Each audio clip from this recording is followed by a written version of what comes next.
we still don't know really what Deontay Wilder is doing next. Now, we do still hear, it's bizarre really, because his last two performances certainly showed me that Wilder, it's just not there anymore.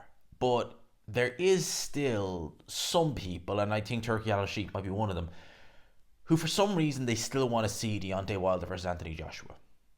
Why that is, I don't know. Now, at one stage, yes, I would have loved to have seen as much as anyone else. If we're talking about peak Deontay Wilder, yes, but we don't have that now. But that is still a fight that gets talked about in spite of Wilder's last two performances. But his trainer Malik Scott has clarified what Deontay Wilder, to some extent anyway, what Deontay Wilder is doing next. So Malik Scott, I would say long-time trainer now, because it's been a few years, 4 years now pretty much. Malik Scott has said the following: that Deontay Wilder will fight again and is not retiring from boxing. He'll be back. Deontay will fight again. He still has a bright future in boxing, especially at the high level. Yes, I do take a pause on that one. A bright future. The man's going on 39. I think he's nearly 40. Well, obviously 39, he basically is 40. Bright future. I'll carry on. As for the biggest fight, it could be against Francis Ngannou or Anthony Joshua. They are still mega fights. Are they really? Right. Now, he goes on to say, the same type of people who want Deontay Wilder to retire told Muhammad Ali not to fight George Foreman. They said Foreman should never have fought Michael Moore. I think there was a little bit. I think it was more so at the time, kind of people were like the comedy acting George Foreman, but at least George Foreman wasn't gun shy. These naysayers are part of the sport, and we need them. They're wrong 8 out of 10 times, but it's all part of the game. I mean, this guy, Malik Scott, Deontay Wilder is not the sharpest tool in the box. It's fair to say that, right? And Deontay Wilder has surrounded himself throughout his career with a bunch of yes men. People who will try and boost his ego, and people who will never tell him exactly what's going on and will never let him know the full extent of things. The one person who wasn't a yes man, who did actually have Deontay's best interest at heart, was Mark Breland. And what happened to Mark Breland for having his fighter's best interest? He got binned. I do not like Lou DiBella at all. Alright, as a person, I think he's a horrible individual. But he still did his promoter's job when he was working with Deontay Wilder and tried to get him the best deal possible. And what happened? He got booted out of the team as well for that DAZN deal. Seriously. Biggest payday, best deal you could get for it, see you later. Looked after your fighter's best interest, see you later. And then he takes this Malik Scott, who many people would argue is one of the reasons why Deontay is looking so bad these days. I mean, Malik Scott, from what I'm reading there, all this guy wants, all he's trying to do is make money.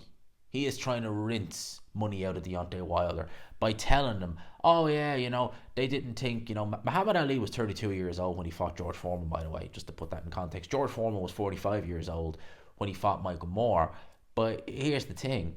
George Foreman had lost twice in that comeback in the 90s. He'd lost to Tommy Morrison, who fought that fight, I should say, very cautiously by Tommy Morrison's standard. That was for the WBO title. That was, I think, in 93. And obviously he fought Michael Moore the very next fight.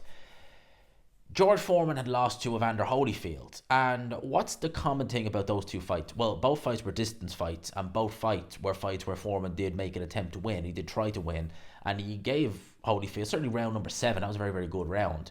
He gave Holyfield something to think about, certainly. It was a fairly run-of-the-mill win for Holyfield, but Foreman had a few small moments of success. Name me one Wilder had in his fight with Zhilei Zhang or Deontay Wilder. There you go. Now, Malik Scott, for me, is a fighter who, throughout his career, I mean, he lost to Derek Chisora, he lost to Luis Ortiz in Monaco, which was a horrible fight, where I'm surprised he actually went the distance. It seemed like that was the only thing he wanted to do, was go the distance. He was a fighter in his career who never made really big money. What would you say was the biggest payday of his career? Luis Ortiz? Maybe the Deontay Wilder fight when he fought Wilder? Were they the biggest fights and the biggest paydays of his career? Possibly, right?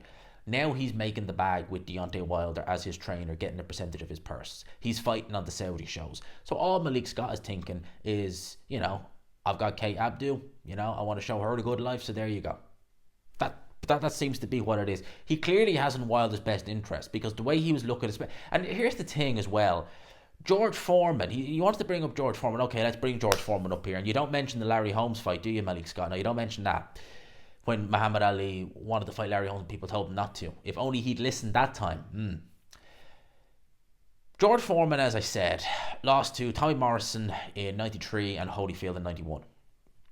In both those fights, yeah, he did take a bit of a pace. I don't say he was a terrible beating, but, he took some shots. But he gave as good as he got to some extent anyway. He won a couple of rounds in both those fights, yes.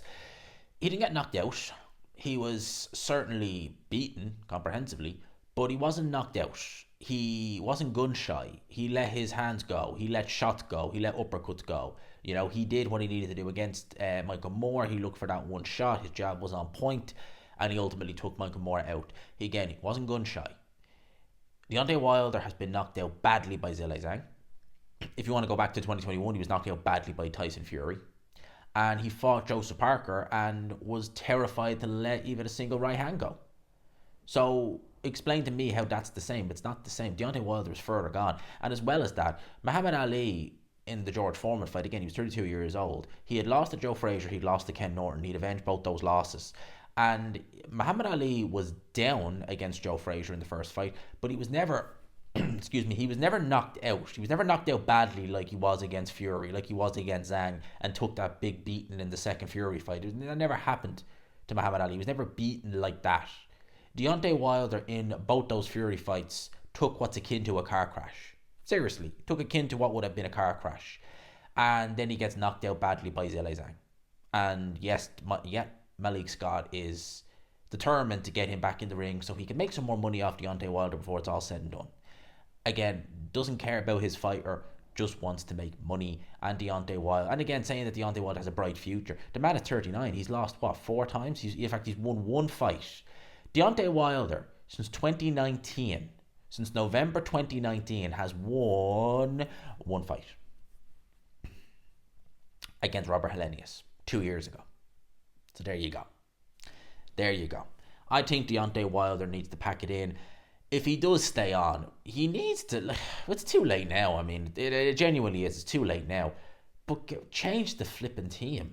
But again, it's probably too late now. It's definitely too late now. But having all these yes men, what good has it been? What good has it been? What good has it been? But that's what Malik Scott has to say on Deontay Wilder. Let me know your thoughts in the comment section below. I'll leave it there. I hope you enjoyed the video. Smash the like button if you could. Hit subscribe, of course, as always, if you haven't already. Peace.